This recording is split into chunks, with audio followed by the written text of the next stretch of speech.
forcing a juvenile to strip naked and dance at gunpoint and streaming it on Facebook Live. This is all according to Memphis police. According to arrest documents, Wardell Buford, Cameron Eagleston, and Damon Frazier showed up and asked the victim where his friend was. Police say Eagleston pulled out a gun. Frazier pulled the victim's clothes off. The three forced him to dance while completely nude, and the three again streamed this on Facebook Live. Buford and Eagleston were both arrested today. Frazier is still wanted. They all face especially aggravated sexual exploitation charges, among others. All right, let's talk. So we had three Memphis teams, man, who, I don't really understand the infatuation with social media.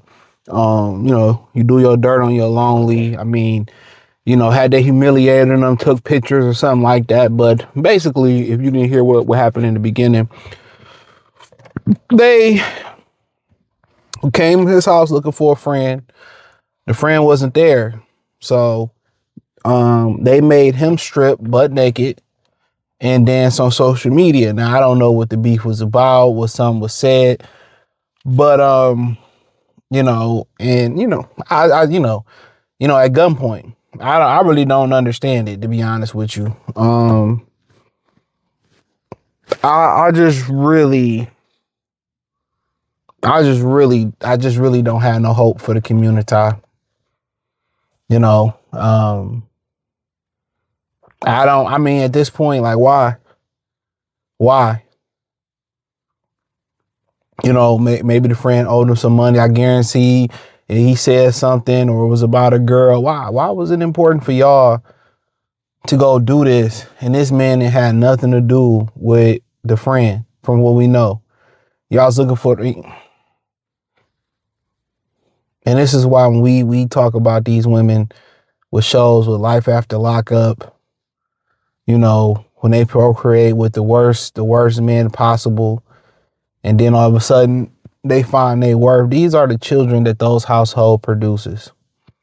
And I'm a strong advocate if somebody push a bill where you got to have a license to procreate. I'm a strong advocate for it.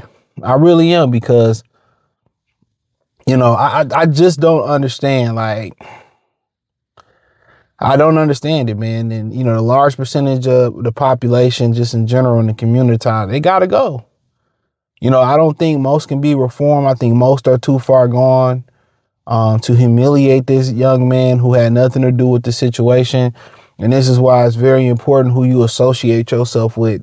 And I learned that long ago. It is so important, because you can be with somebody that got a bad reputation or did something, and when they run down on you, you are collateral damage. You are a potential victim. Or you with them, so we got to get you too. And especially today, ain't no more fair ones in the street today. Excuse me. Ain't no more fair street fades. Ain't no more, okay, hey, tell them we looking for them. Ain't no more respect. They jumping mothers in the street, they beating up the kids in front of their fathers, you know what I'm saying? And expect the father not to do nothing. And this is the direct impact of the matriarchy of the black community. I'm gonna keep saying it. I know women gonna say it's the man's fault. At some point, when is y'all gonna take accountability for y'all actions? The narrative is that men just walk out their life. Some men do. Some men get ran out your life. But at some point, you see women who, have good dudes in their life and they never get pregnant by them. But they get pregnant by the worst guys. Let's talk about it. There was a debate online between two women. I'm not saying nobody's name. And they was talking about the infatuation with women and criminals. And off my head, I remember plenty of my friends, mothers, and people that I knew that dealt with criminals. I'm telling you, just off of childhood memory. You know what I'm saying? I've done a video on Free Game 89. Black women love criminals. I said it. And it's the truth. I seen it. It ain't just no social media thing. You don't see Life After Lockup with men. You don't see it with black men. You don't see black men say, well, she treated me too good, so I She just treated me too good, so I broke up with her. Like, no, you don't hear those things. And at the end of the day, what you got to understand too, a lot of y'all out there, hey, they said about 54% of black men, I think probably 40 and under or something like that, never fathered a child. And you see why. You see why. You fucking see why. Because it's a game that you have slim percentages to win. And you get all the blame for it. Think about the guys, 54% of black men don't have children. But those 54% get the majority of the blame. And they chose not to play the game. They say 30% of young men are virgins from 18 to 30. You can't find me a statistic that probably you can go from girls 15, 16, 17 years old. You can't, I guarantee you half that number, they not virgins. 15% ain't virgin. You probably get 5 to 10% if you lucky. Guys are just, they traumatized through their mothers, through failed marriages, through men being in and out their house. We talked about the dude Cartel Bo who just got arrested yesterday, and talking about how his mother let other men beat on him. A lot of us got that story. That's something that is hard to get over. You know how many brothers I talk to off this shit and they talking about, it's true.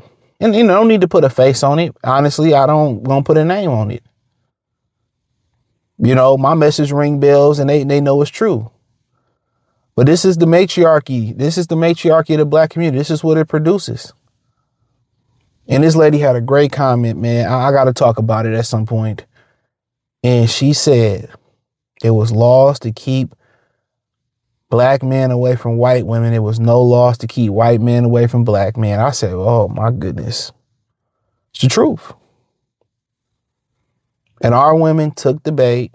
They don't see no wrong. It's like the men need to take accountability. The men, we take accountability. We go to jail, we get full sentence. All men, we get, especially black men, we get criminalized. We guilty until proven innocent. Women go to jail for the same crime, slap on the wrist. I've covered it in the shorts. Oh, all right. Cardi B could say she robbed this many guys. Nobody did a Me Too. Nobody tried to sue Cardi. No man tried to sue Cardi B, and she sued and tied up guys. I know women that's tied up guys and robbed them during sex work. That's the side of the tricking game they don't speak on. These women get away with so much criminality. Think about it, too. You go to your local beauty supply, it's a whole bunch of black women on the fucking door for stealing. That's a fact. Pictures on the door. They don't get prosecuted. The prosecutor don't press charges. You know what I'm saying? But what you realize is when you a man, we have to take accountability. We get blamed for literally everything, especially single mothers, young men. You get blamed for absolutely why she ain't got a man, why she got stretch marks, why she got to buy extra ramen noodles. I mean, that's just a fact, but this is what it produces. And a lot of men like me, 54% roughly, said no to children. Something that it's like a timeshare, something that you can pay for, you have no say-so over. The government got more of a say-so over your child. The woman got more of a say-so over your child. You don't have no say-so. You got to ask the mother, especially if it don't go the way. It's all about how she feels. We already know a bitch can love you on Monday and hate you on Wednesday and love you again on Friday. I got time for that. All the laws favor the women, but men don't take accountability, right?